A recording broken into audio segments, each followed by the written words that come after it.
Hello दोस्तों, ये है चैप्टर 6 क्लास 6 ज्योग्राफी का। और इस चैप्टर में हम बात करेंगे major landforms of earth के बारे में। जैसा कि आप जानते हैं कि अर्थ का जो सरफेस है वो सब जगह एक जैसा नहीं होता। कहीं पे चट्टानें होती हैं, कहीं पे पानी होता है, कहीं पे ऊबड़ खाबड़ होती है ज़मीन, कहीं पे फ्लैट होती है। इस फिगर में आप देख सकते हैं अलग अलग तरह के लैंड फॉर्म्स, कहीं हिल्स हैं, कहीं बेसिन्स हैं, कहीं प्लेट्यूज हैं, कहीं माउंटेन्स हैं। तो इन सब के बारे में हम बात करेंगे इस चैप्टर में। लिथोस्फीयर कहीं पे तो ऊबड़ खाबड़ होता है, माउंटेनियस होता है, और कहीं पे होता है प्लेन। ये जो लैंडफॉर्म्स हैं ये मोस्टली दो प्रोसेसेस से बनते हैं। आपको ये जानकर हैरानी होगी कि जिस सख्त ज़मीन के ऊपर हम खड़े होते हैं वो भी एक्चुअली में धीरे धीरे बहुत स्लोली मूव करती है। और ये जो कॉन्टीन्यूस मूवमेंट हो रही है अर्थ के सरफेस के नीचे, वो मोल्टन जो स्टेट है अर्थ की, वहाँ पे हमें देखने को मिलती है। इसके बारे में हम बाद के चैप्टर्स में और आगे की क्लासेस में बात करेंगे।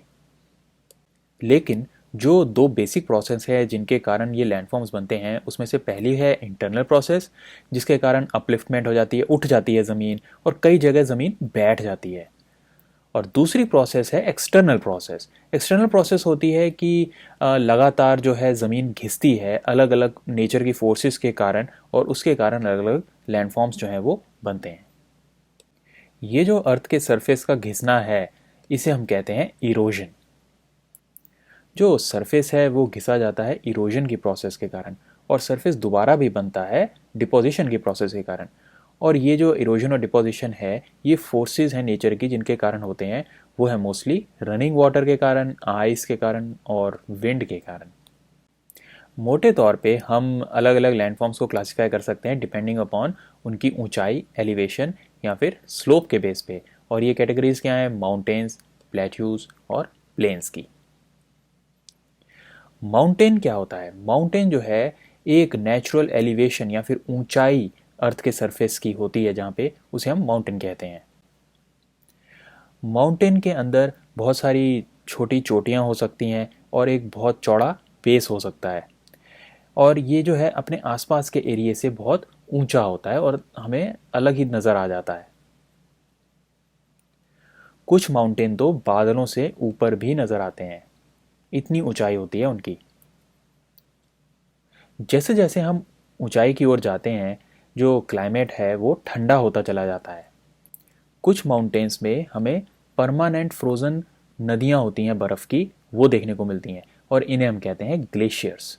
और कुछ माउंटेन्स ऐसे होते हैं जिन्हें आप देख नहीं सकते क्योंकि वो सी के नीचे होते हैं।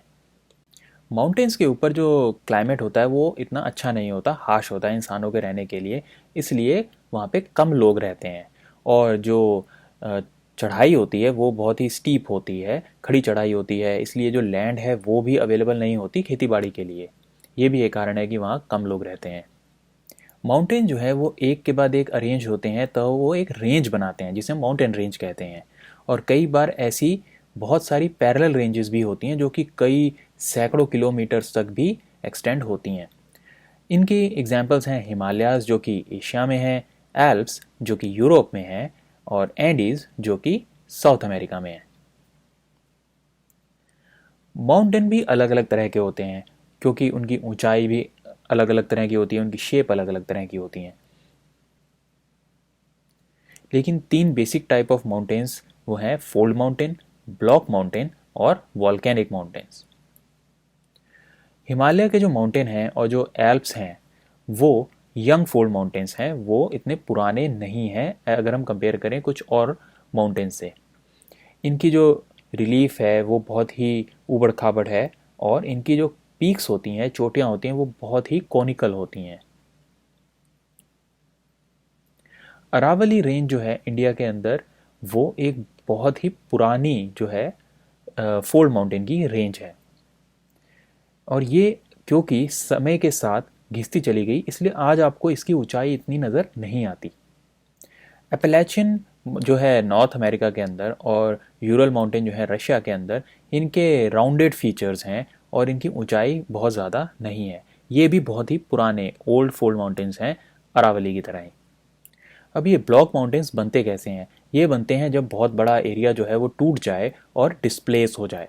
जो एरिया ऊपर उठ जाता है उसे हम हॉर्स कहते हैं, और जो नीचे दब जाता है उसे हम ग्रैबन कहते हैं। और राइन वैली और वॉश माउंटेन जो कि यूरोप में है, इसी के एग्जाम्पल्स हैं। वॉल्केनिक माउंटेन्स, जैसा कि नाम से पता चलता है, वो वॉल्केनिक एक्टिविटी के कारण बनते हैं। किलिमंजारो अफ्रीका के अंदर और माउंट फुजियामा जापान के अंदर इसी के एग्जाम्पल्स हैं। माउंटेन्स जो हैं वो बहुत काम के होते हैं, क्योंकि ये अपने पास पानी स्टोर करके रखते हैं। और दुनिया की बहुत सारी नदियों का जो पानी का सोर्स है वो क्या है, वो ग्लेशियर्स हैं, वो जमी हुई बर्फ़ जो कि इन माउंटेन्स के अंदर होती है। रिजर्वॉयर्स बनाए जाते हैं ताकि पानी का इस्तेमाल किया जा सके लोगों के लिए, और जो माउंटेन्स के अंदर पानी होता है उसको इरिगेशन के लिए भी इस्तेमाल किया जाता है, और हाइड्रो इलेक्ट्रिसिटी बनाने के लिए भी उसका इस्तेमाल किया जा सकता है। जो रिवर वैलीज़ होती हैं और जो टेरेसेस होते हैं, वहाँ पे खेती बाड़ी की जा सकती है, जैसा कि आप इन फिगर्स में देख सकते हैं।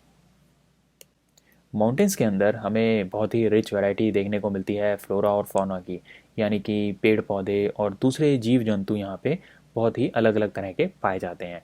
फॉरेस्ट से हमें और भी काफ़ी कुछ मिलता है, जैसे कि फ्यूल, फॉडर, शेल्टर और कई अलग प्रोडक्ट्स जैसे कि गम्स, रेजिन्स एट्सेट्रा। माउंटेन्स जो है वो देखने में बहुत सुंदर होते हैं, इसलिए टूरिस्ट को भी बहुत ये अट्रैक्ट करते हैं अपनी तरफ, और वो जाते हैं यहाँ पे और अपना समय जो है वो स्पेंड करते हैं। कई तरह के स्पोर्ट्स भी हैं जो कि माउंटेन्स में बहुत फेमस होते हैं, जैसे कि paragliding, hand gliding, river rafting, skiing, जो कि लोग जाते हैं माउंटेन्स में ही एंजॉय करने के लिए। अब बात करते हैं प्लेट्यूज़ की। प्लेट्यूज़ क्या होते हैं?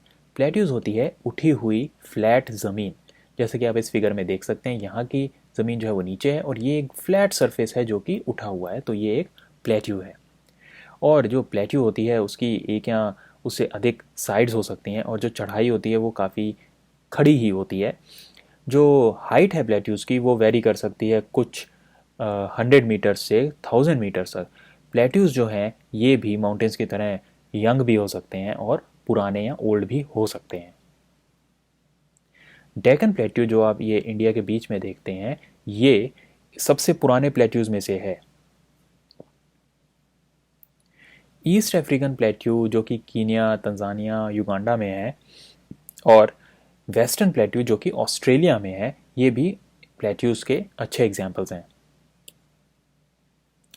तिब्बत प्लेट्यू जो है वो दुनिया का हाईएस्ट प्लेट्यू है, और इसकी हाइट जो है वो 4000 से 6000 मीटर ऊपर है सी लेवल से। प्लेट्यूज़ जो हैं वो एक बहुत ही यूज़फुल सोर्स होते हैं मिनरल्स का, और वहाँ पे कई तरह के मिनरल डिपॉजिट्स पाए जाते हैं,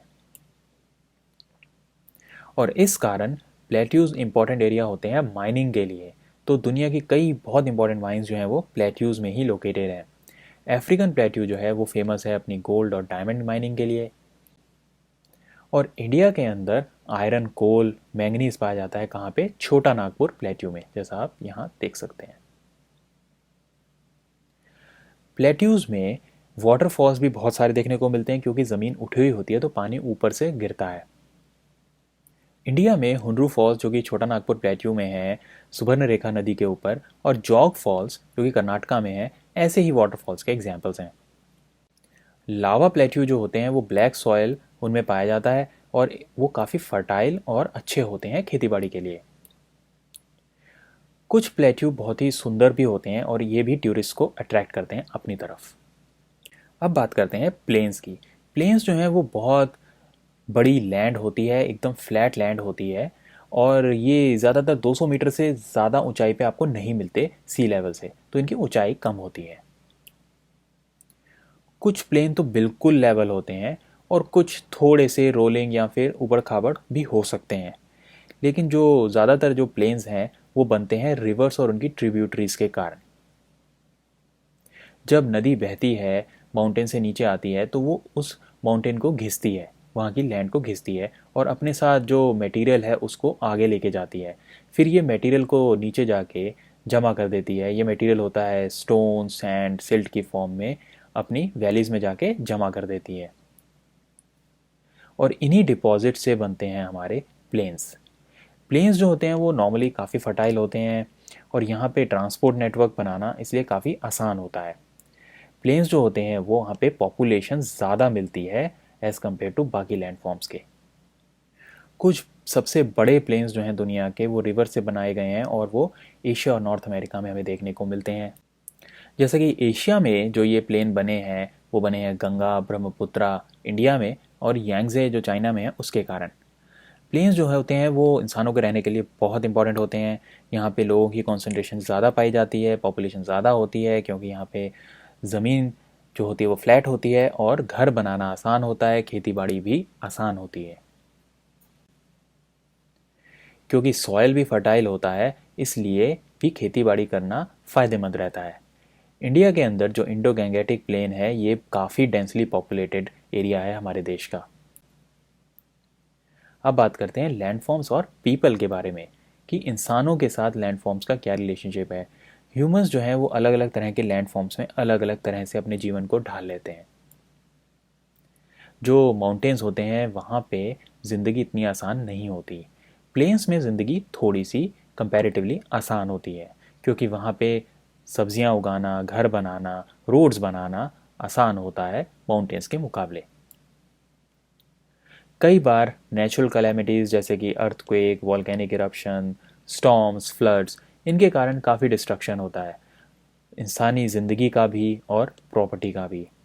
लेकिन अगर लोगों के अंदर अवेयरनेस की जाए तो ऐसे इंसिडेंट से होने वाले नुकसान को थोड़ा कम किया जा सकता है। कई बार हम लैंड का इस्तेमाल जो है वो बहुत ही गलत तरीके से, वेस्टफुल तरीके से करते हैं। जैसा कि हम अपने घर बनाने के लिए फर्टाइल लैंड को जो है वो वेस्ट कर देते हैं और कई बार हम अपना सारा कूड़ा करकट जो है वो पानी और लैंड के ऊपर फेंकते हैं, उसको गंदा करते हैं। हमें नेचर के साथ ऐसा केयरलेस बिहेवियर नहीं करना चाहिए और जो नेचर के गिफ्ट हैं उसे समझदारी से इस्तेमाल करना चाहिए। क्योंकि जो ये ज़मीन है ये सिर्फ हमारे इस्तेमाल करने के लिए नहीं है, हमें इसे आने वाली जनरेशन्स के लिए भी बचा कर रखना चाहिए और इसका इस्तेमाल अच्छे से समझदारी से करना चाहिए। इस चैप्टर में इतना ही, मिलते हैं अगले चैप्टर में। धन्यवाद।